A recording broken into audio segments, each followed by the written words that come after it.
Hello and welcome. In today's episode of Nerf News, let's take a look at XShot's new upcoming 2023 offerings. It looks like this is going to be a very big and exciting year for XShot, so let's jump right in.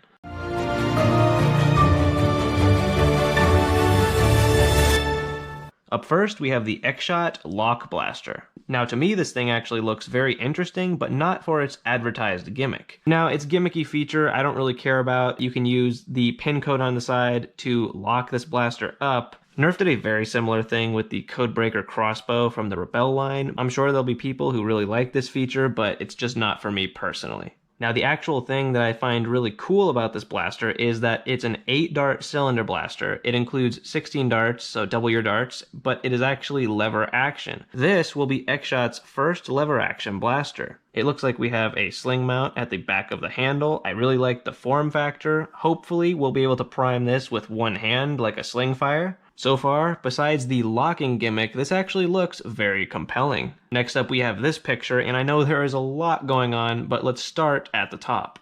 So in my last Nerf News video, we looked at the XShot Insanity Ragefire. Now we can see that blaster here, but we can also see the other blasters in the Insanity line. It looks like this entire line is going to be very modular. As we see right here, we have this crazy stack of blasters, and it says combine the blasters to create the most epic blaster you have ever seen. I'm definitely excited to see how well these lock together and if future blasters are also going to be compatible with these. So we have already talked about the Ragefire. It is a full auto belt-fed blaster on this massive tripod. Now here in the middle, we have the Manic. Now while we can't see the actual feeding mechanism of this blaster, I'm assuming this is kind of a reshelled Reflex 6, so probably going to have a 6-dart cylinder, and then we can obviously see that it's going to prime from the back. Then up at the very top, we have the Berserko. Now this is clearly going to be a bolt-action blaster. We see that it comes with a fixed stock and probably a fixed barrel. I guess it could be removable. And I'm fairly certain that it is cylinder-fed, but I'm unsure about the capacity. Here we see that this blaster can be connected to the right of the Ragefire. Then at the bottom, we have this crazy looking thing called the Mad Mega Barrel. Now I'm not sure about capacity, but that cylinder looks so crazy. It's going to be a pump action blaster with a fixed stock, hopefully slamfire, I'm not entirely sure. And when looking at this image of the Ragefire, we can see that it can connect to the top.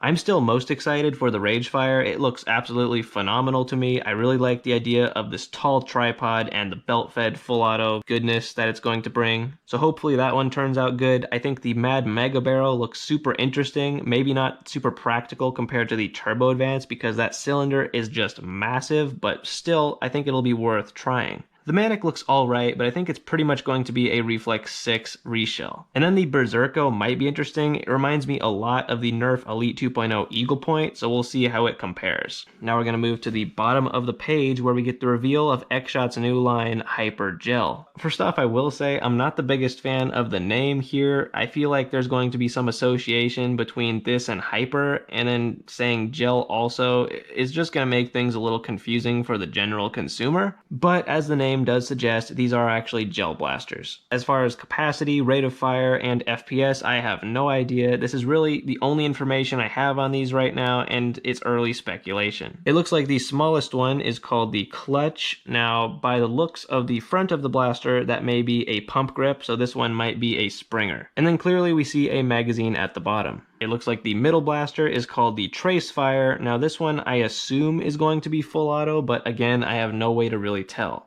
This one kind of confuses me because it looks like there's a hopper and a magazine. I have no idea which one's actually feeding or both. I have no clue. Then we have the biggest blaster, which is called the HPG 700. The 700 may suggest a 700 round magazine.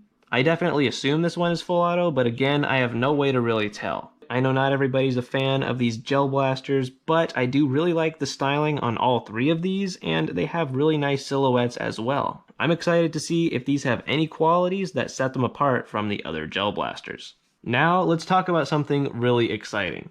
Of course, for a while now, we've seen the leaks regarding the XShot Pro series, and now we actually have one of the blasters revealed. This is the XShot Skins Pro Series Longshot, XShot's first high-performance half-dart blaster. So let's just go over this thing and talk about what it has to offer. First off, we are claiming up to 140 feet per second, which is definitely substantially higher than anything XShot has done in the past, but it is a little bit lower than most dart zone blasters. The Nexus Pro, for instance, at $50, fires at about 150 feet per second, so this is not that much lower, but it's worth noting.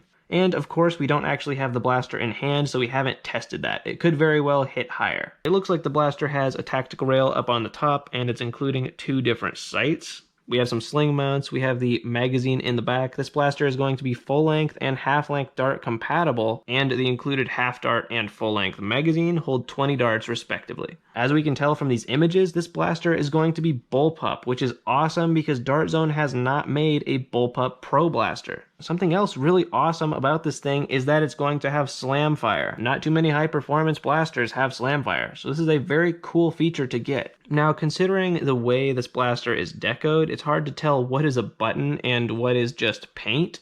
But I'm going to zoom in right here and say it looks like there's almost 2 different buttons right there. Again, one of them could be just paint, but it looks like we might have a safety and then something else. It looks like there's going to be this kind of sliding switch under the plunger tube.